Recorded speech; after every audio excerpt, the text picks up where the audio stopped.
안녕하세요. 화학세상의 화학세일즈맨 김건아입니다.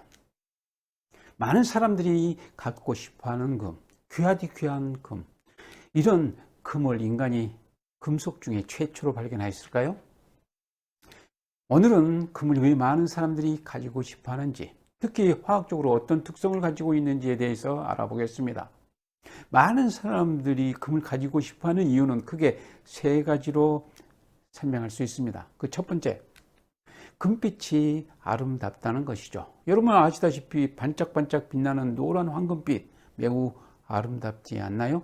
지구상에 존재하는 금속들의 대부분은 은혜색 빛을 발하고 있는데 독특하게 금만이 황금빛을 발하고 있죠. 자, 두 번째 이유.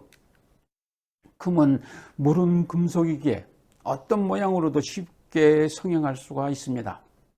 연한 금속이어서 원하는 대로 만들 수 있다는 것이죠. 고대 시대 때부터 반지, 목걸이, 왕관 등 장식용으로 주로 사용되어 왔죠. 현대에 와서는 휴대폰 등 아주 중요한 부품을 만드는데 활용되고 있습니다. 세 번째 이유. 금은 영구히 변하지 않습니다. 금은 녹슬지 않는다는 것이죠. 화학적으로 얘기하자면 산화되지 않는다는 것입니다. 이 세상의 모든 것이 다 변한다고 합니다. 사람도 변한다고 하잖아요. 금은 자연 상태에서 거의 변하지 않습니다. 은과 구리도 변하지 않는 금속으로 알려졌지만 그래도 변합니다. 여러분들 가정에 은수저 하나쯤은 가지고 계시죠? 그 은수저 이렇게 수년 쓰다 보면 색깔이 갈색빛으로 변합니다. 아주 조금씩 느리게 산화한다는 것이죠. 그런데 금은 그렇지 않죠? 여러분들 수십 년 전 덜 때 기념으로 받았던 돌반지 지금도 보관하고 계신다 한다면 한번 좀 확인해 보시기 바랍니다. 40년, 50년이 지났지만 아직도 변하지 않고 반짝반짝 빛나고 있을 것입니다. 우리 인간이 최초로 발견한 금속이 무슨 금속이라고 생각하시나요? 귀하디 귀한 금을 가장 먼저 발견하였을까요? 그렇습니다. 금이 가장 먼저 발견되었다고 합니다. 믿어지지 않죠? 상식에 어긋나는 얘기 아닌가요? 금은 녹슬지 않는다는 특성, 산화되지 않는다는 그런 특성 때문에 지구상이 존재할 때부터 순수한 상태로 변하지 않고 반짝반짝 빛나고 있었기에 인간이 눈에 쉽게 띄었다는 얘기입니다. 역사시대로 말하면 석기시대 때 발견된 것으로 많이 알려지고 있죠.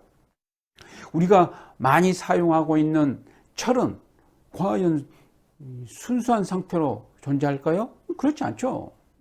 산화돼 가지고 철광석 안에 산화철로 존재하고 있습니다. 그만큼 발견이 늦어졌죠. 우리는 순수한 철을 어떻게 얻습니까? 철광석을 캐서 용광로에 들어가서 재련 과정을 거쳐서 비로소 순수한 철은 얻고 있죠. 금의 특성 등에 대해 좀 더 알아보겠습니다. 금은 전성과 연성이 뛰어난 금속입니다. 전성이란 넓게 펴져나가는 성질이고요. 연성이란 길게 늘어나는 성질을 말하죠. 글자가 비칠 정도로 얇은 박을 만들 수 있고요. 금 1g으로 3km 정도의 철사를 만들 수 있을 만큼 가공성이 뛰어납니다. 전도성도 좋아서 반도체 등 첨단 기기에 사용되고 있죠. 여러분 하나쯤 가지고 계시는 스마트폰에는 약 30mg의 금이 사용된다고 한답니다. 귀한 금속이다 보니 동속 고금을 막론하고 금은 부와 권력의 상징으로 여겨져 왔습니다. 중세시대에는 금을 만들어 보려고 연금술사가 탄생하기도 하죠. 그래서 온갖 시도를 다해 봅니다. 만들어 보려고요. 지금 생각해 보면 무모한 짓이었죠. 그런데 그러는 과정에서 화학이 발전하였다고 한답니다. 현대에 와서는 금을 만들기도 하지만 실제 금값보다 더 많은 비용이 들어가기에 만들 필요가 없어졌죠. 실생활과 관계되는 얘기 하나 해볼까요? 여러분 하나쯤 가지고 계시는 금반지 24K, 18K, 14K 하는 것 잘 알고 계시죠? 24K의 경우는 순금을 얘기하고요. 18K는 24K를 기준으로 24분의 18, 75%, 14K는 24분의 14, 58%라는 것 알고 계시죠? 금에 대한 재밌는 얘기 하나 더 해볼까요? 몇 년 전 소주병 안에 금박이 들어있는 소주가 판매된 적이 있습니다. 소주 안에 들어있는 금박, 우리 체내에 들어가면 어떤 영향을 줄까요? 금은 변하지 않는다고 하였죠. 금은 화학적으로 안정적이고 산화되지 않기에 우리 체내에서 아무런 영향을 미치지 않는답니다. 체내에 어떤 반응이나 변화가 일어나지 않고 그대로 배설이 된다고 합니다. 그럼 왜 소주에 금박을 넣었을까요? 아마 소주는 술 중에서 가장 싼 술이기에 좀 더 품위가 있고 고급적인 이미지를 살리기 위한 것이 아니었나 생각이 듭니다. 지금까지 금의 특성에 대해서 설명을 드렸는데요. 어떻습니까?